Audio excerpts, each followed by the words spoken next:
ఆయాసమును గూర్చి సనుగుచుండగా అది యెహోవాకు వినపడెను. యెహోవా దానిని వినినప్పుడు ఆయన కోపము రగులుకొనెను. యెహోవా అగ్ని వారిలో రగులుకొని ఆ పాళెములో ఒక కొనను దహింపసాగెను. జనులు మోషేకు మొరపెట్టగా మోషే యెహోవాను వేడుకొనినప్పుడు ఆ అగ్ని చల్లారెను. యెహోవా అగ్ని వారిలో రగులుకొని ఉండిన ఆ చోటికి తబేరా అను పేరు పెట్టబడెను. వారి మధ్యనున్న మిశ్రిత జనము మాంసాపేక్ష అధికముగా కనపరచగా ఇశ్రాయేలును మరలా ఏడ్చి, మాకెవరు మాంసమును పెట్టెదరు? ఐగుప్తులో మేము ఉచితముగా తినిన చేపలను, కీరాకాయలను, దోసకాయలను, కూరకాలును, ఉల్లిపాయలను, తెల్లగడ్డలను జ్ఞాపకమునకు వచ్చుచున్నవి. ఇప్పుడు మా ప్రాణము సొమ్మసిల్లెను. ఈ మన్నా కాక మా కన్నుల ఎదుట మరి ఏమీ లేదని చెప్పుకొనుడి. ఆ మన్నా కొత్తిమీర గింజల వలె ఉండెను, చూపునకు అది బోళము వలె ఉండెను. జనులు తిరుగుచు దానిని గూర్చికొని తిరుగుట విసిరి, లేక రోట దంచి పెనము మీద కాల్చి రొట్టెలు చేసిరి. దాని రుచి కొత్త నూనె రుచిగల ఉండెను. దాని యందు మంచు పాళెము మీద కురిసినప్పుడు ఆ మన్నా దాని వెంటనే పడెను. జనులు తమ తమ కుటుంబంలో ఎవరి గుడారపు ద్వారమునొద్దన ఏడ్వగా మోషే వినెను. యెహోవా కోపము బహుగా రగులుకొనెను. వారు ఏడ్చుట మోషే దృష్టికి చెడ్డదిగా ఉండెను. కాగా మోషే యెహోవాతో ఇట్లనెను, నీవేళ నీ సేవకుని బావి నా మీద నీ కటాక్షము రానియక ఈ జనుల భారమును నా మీద పెట్టనేలా. నేనే ఈ సర్వజనమును గర్భమున ధరించితివా? నేనే వీరిని కంటెన పాలించి పెంచెను తండ్రి పసిపిల్లలను మోయినట్లు నేను వీరి తల్లిదండ్రులకు ప్రమాణపూర్వకముగా ఇచ్చిన దేశమును వీరిని నీ రొమ్మున ఎత్తుకొని పొమ్మని నాతో చెప్పుచున్నావు. ఈ సమస్త ప్రజలకు ఇచ్చుటకు మాంసము నాకెక్కడిది? వారు నన్ను చూచి ఏడ్చుచు తినుటకు మాకు మాంసం ఇమ్మని అడుగుచున్నారు. ఈ సమస్త ప్రజలను ఒంటిగా మోయ నా వలన కాదు, అది నేను భరించలేని భారము. నీవు నాకిట్లు చేయదలిచిన ఎడల నన్ను చంపుము. నా మీద నీ కటాక్షము వచ్చిన ఎడల నేను నా బాధను చూడకుండానట్లు నన్ను చంపుము. అప్పుడు యెహోవా మోషేతో ఇట్లనెను, జనులకు పెద్దలనియు అధిపతులనియు నీవెరిగిన ఇశ్రాయేలు పెద్దలతో 70 మంది మనుషులను నా యొద్దకు పోగు చేసి ప్రత్యక్షపు గుడారమునకు వారిని తోడుకొని రమ్ము. అక్కడ వారు నీతో కూడా నిలువబడవలెను.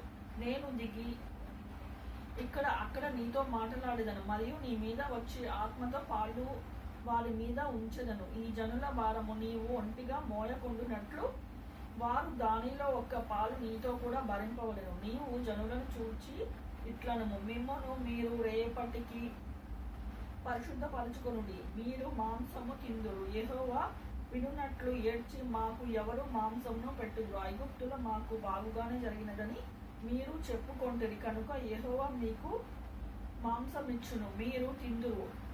1 దినము కాదు, 2 దినములు కాదు, 5 దినములు కాదు, 10 దినములు కాదు, 20 దినములు కాదు, 1 నెల దినము వరకు, అనగా అది మీ నాసికారంధ్రంలో నుండి వచ్చి మీకు అసహ్యము పుట్టు వరకు దానిని తిందురు. ఏలైనగా మీరు మీ మధ్యనున్న యెహోవాను నిర్లక్ష్యము చేసి ఆయన సన్నిధిని ఏడ్చి ఐగుప్తుల నుండి వచ్చి తిననుకొంటిరి. అందుకు మోషే, నేను ఈ జనుల మధ్య ఉన్నాను, వారు 6 లక్షల పాదచారలు, వారు నెల దినములు తినుటకు వారికి మాంసం ఇచ్చదనని చెప్పితివి. వారు తృప్తిగా తినునట్లు వారి నిమిత్తము గొర్రెలను పశువులను చంపవలెనా? వారు తృప్తిగా తినునట్లు సముద్రపు చేపలనియు వారి నిమిత్తము కూర్చవలెనా అనెను. అందుకు యెహోవా మోషేతో ఇట్లనెను, యెహోవా బహుబలము తక్కువైనదా? నా మాట నీ ఎడల నెరవేరునో లేదో ఇప్పుడు చూచెదవు. మోషే బయటికి వచ్చి యెహోవా మాటలను జనులతో చెప్పి జనుల పెద్దలలో నుండి 70 మంది మనుషులను పోగు చేసి గుడారం అగునట్లు వారిని నిలువబెట్టగా యెహోవా మోషేలలో దిగి అతనితో మాట్లాడి అతని మీద వచ్చిన ఆత్మలో పాలు ఆ 70 మంది పెద్దల మీద ఉంచెను. కావున ఆ ఆత్మ వారి మీద నిలిచినప్పుడు వారు ప్రవచించిరి, కానీ మరలా ప్రవచింపలేదు. ఆ మనుషులలో 2 పాళెంలో నిలిచి ఉండిరి. వారిలో ఒకని పేరు ఎల్దాదు, రెండవ వాని పేరు మేదాదు. వారి మీద ఆత్మ నిలిచి ఉండెను. వారు వ్రాయబడిన వారిలోను ఉండి వారు గుడారమునకు వెళ్ళక తమ పాళెంలో ప్రవచించిరి. అప్పుడు ఒక యవ్వనుడు మోషే యొద్దకు పరిగెత్తుకు వచ్చి, ఎల్దాదు మేధాదులు పాలెంలో ప్రవచించుచున్నారని చెప్పగా మోషే ఏర్పరచుకొనిన వారిలో మాను కుమారుడును మోషేకు పరిచారకుడైన యెహోషువ మోషే నా ప్రభువా వారిని నిషేధింపమని చెప్పెను. అందుకు మోషే, నా నిమిత్తము నీకు రోషము వచ్చెన, యెహోవా ప్రజలందరూ ప్రవక్తలగునట్లు యెహోవా తన ఆత్మను వారి మీద ఉంచుముగాక అని అతనితో అనెను. అప్పుడు మోషేయు ఇశ్రాయేలుల పెద్దలను పాళెంలోనికి వెళ్ళిరి. తరువాత యెహోవా సన్నిధి నుండి ఒక గాలి బయలుదేరి సముద్రము నుండి పూరెళ్లను రప్పించి పాళెము చుట్టూ ఈ పక్కను ఆ పక్కను దిన ప్రయాణమంత దూరము వరకు భూమి మీద 2 మూరల ఎత్తున వాటిని పడవేసెను. కావున జనులు ఆ దినమంతయు ఆ రాత్రి అంతయు మరుసటి దినమంతయు లేచి ఆ పూరెళ్లను కూర్చుకొనుచుండిరి. తక్కువ కూర్చుకొనబడిన వాడు 100 తూములను కూర్చుకొనెను. తరువాత వారు తమ కొరకు పాళెము చుట్టూ వారిని పరిచిరి. ఆ మాంసము ఇంకా వారి పండ్ల సందున ఉండగానే అది నమలక మునుపే యెహోవా కోపము జనుల మీద రగులుచుండెను. యెహోవా తెగులు చేత వారిని బహుగా బాధించెను.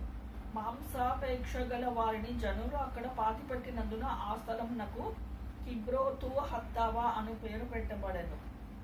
జనులు కిబ్రోతు హత్తావా నుండి హజేరోతుకు ప్రయాణమైపోయి హజేరోతులో దిగిరి.